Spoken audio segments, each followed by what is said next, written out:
Hello everyone, welcome back to my channel. তো কিছুদিন আগে আমি একটা ভিডিও করছিলাম যে কিভাবে আপনারা দারাজে মিস্ট্রি বক্স অর্ডার করবেন। তো ভিউয়ার্স, আমি একটা ভিডিওতে আমিও নিজেও একটা মিস্ট্রি বক্স অর্ডার করছিলাম। তো ফাইনালি আজকে মিস্ট্রি বক্সটা আমার হাতে চলে এসেছে। তো ডেলিভারি দিয়ে গেল এই কিছুক্ষণ আগে। তো বেশি দেরি না করে ভিডিওটা বানানোর জন্য তাড়াতাড়ি কি দেখতে যাচ্ছি যে ভিতরে কী আছে। তো ভিউয়ার্স, চলেন বেশি কথা না বলে এটা খুলে ফেলি, দেখি কি আছে। সিলটা খুলবো। তো যেহেতু অতিরিক্ত ঝামেলা করতেছে, আর যতটুকু মনে হচ্ছে যে ভিতরে শুধুমাত্র একটা গেঞ্জি দিছে খেলা কেপটে দারাজ। এটা খোলার চেষ্টা করি, একবারে কোনো দেরি নেই। ভালো না জিনিস।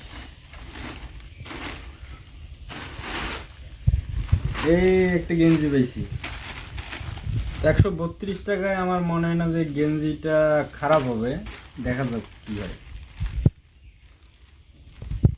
তো প্যাকেজিং ভালোই আছে। এই কোন কোম্পানির কি সমস্যা, লাভ হইলো না লস হইলো সেটা তো দেখতে হবে, তাই না? একটা গেঞ্জি যেহেতু দিয়েছে।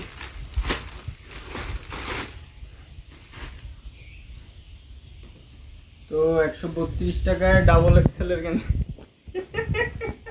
ডাবল এক্সেলের একটা গেঞ্জি পেয়েছি। ধরে যেটা আমি ট্রাই করে দেখাবো যেটা কেমন লাগে আমার। তো দেখেন এই গেঞ্জিটা আমার কেমন লাগতেছে। 132 টাকায় এর থেকে ভালো কিছু আশা করি নেই, বা যদি দিত আর কি, কথা বলি। তো আজকের ভিডিওটা এই পর্যন্তই। যদি ভালো লাগে অবশ্যই চ্যানেলটিকে সাবস্ক্রাইব করে পাশেই থাকবেন। আসসালামু আলাইকুম, পিস আউট।